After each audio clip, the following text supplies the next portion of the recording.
so much for joining me. Today I am so genuinely excited to share this with you. I can't even tell you. I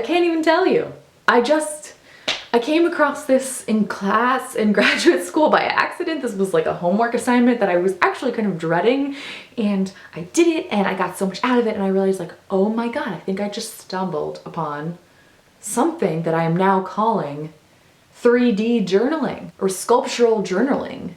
And it's basically taking a box and kind of applying the same self-reflective, intuitive, learning about yourself, your personal experience, your history onto an object. So if this is of interest to you, keep watching. The assignment was, or is to take a box, any kind of box you want. I wouldn't go too big, it's a little overwhelming, but like you can get a really cool like old cigar box, or go to the thrift store and find something that's like really unique and different, or you can go to a craft store and get those like cool wooden boxes. For me, my professor brought in a bunch of different boxes that she had around, and everyone just got to kind of pick one that kind of spoke to them. And so the concept is to decorate, to illustrate, to sculpt the outside of the box that kind of represents how you portray yourself to the outside world. So how do you feel on the outside of your body? How do you feel that you shine? And that's how you can decorate the outside of the box. And you don't have to just like, you can collage around it, you can cut out magazines, but you can also like get messy. You can like build with clay. It doesn't have to even look like a box by the end. Like it could hang, it could have feet, it could have arms, it could have wings. Like experiment like building off of this box. Like how do you feel on the outside? And then when you open the box, there should be a really great contrast, or show us the difference, right, on how you feel on the outside versus who are you on the inside. What does your inner world look like? Oh my gosh, and it was such a great reflective activity. I felt like by the materials that you use, by how you manipulate the materials, by, do you use light, do you use color? It is all a reflective process that we do in journaling, So like I could ask you in your journal on the left side of the page, like how do you feel on the outside versus how do you feel on the inside? But there's something for me about like visually crafting this box that was a reflective process that I would go through in a journal, just a visual expression of it. And it's beyond art journaling. It is really like an identity box. And I just thought, oh my gosh, this is so cool. This is such a cool 3D sculptural project that I can share with you guys, a new way of journaling, and I'm just super excited. I could see myself making multiple boxes as I change. And for now, this is how I feel on the outside and the inside. And so I'm gonna show you my box just so you guys can get to know me better, but also you can like get some ideas for your own projects. And just on a personal note, it sounds crazy, but for me, the outside of the box, I knew as soon as I heard the assignment, it came to me of like what I wanted to do. And so I built it pretty quickly. But then the inside, I was like kind of dragging my feet, like let the days and weeks go by. It's like, oh, I want to do the inside.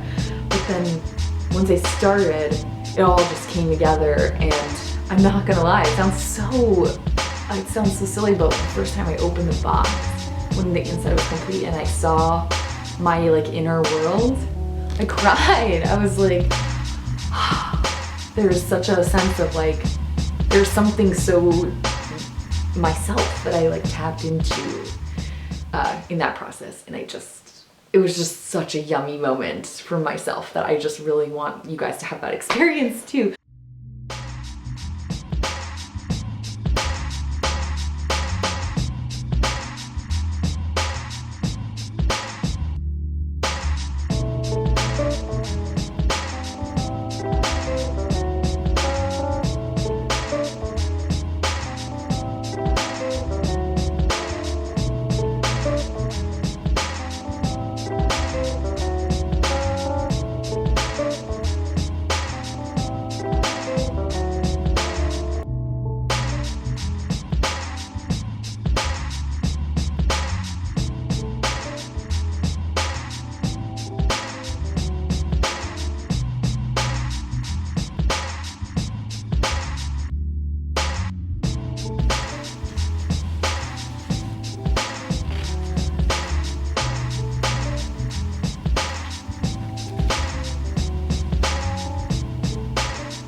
Tonight I watched a romantic comedy and forced myself to forget the holes that you left in my life.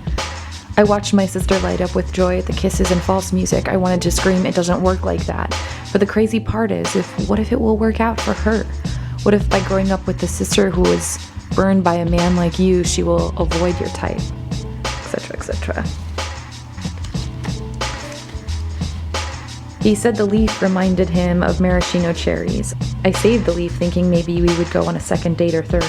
I got home and remembered how much I hate maraschino cherries. How could something be so red and so falsely sweet? Wherefore art thou white picket fence? Go choosing.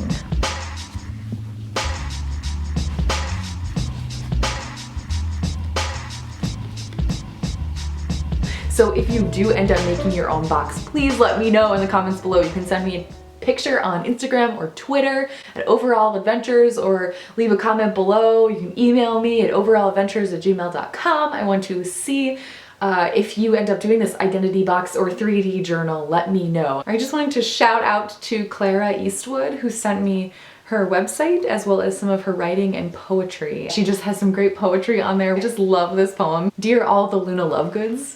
And it's basically playing off of Luna Lovegood from Harry Potter and kind of shouting out and sending some love and almost like comfort and security to all of the Luna Lovegoods of the world. But she sent me this little essay called Changing the World, and it's longer, so I'm gonna just read like a little bit.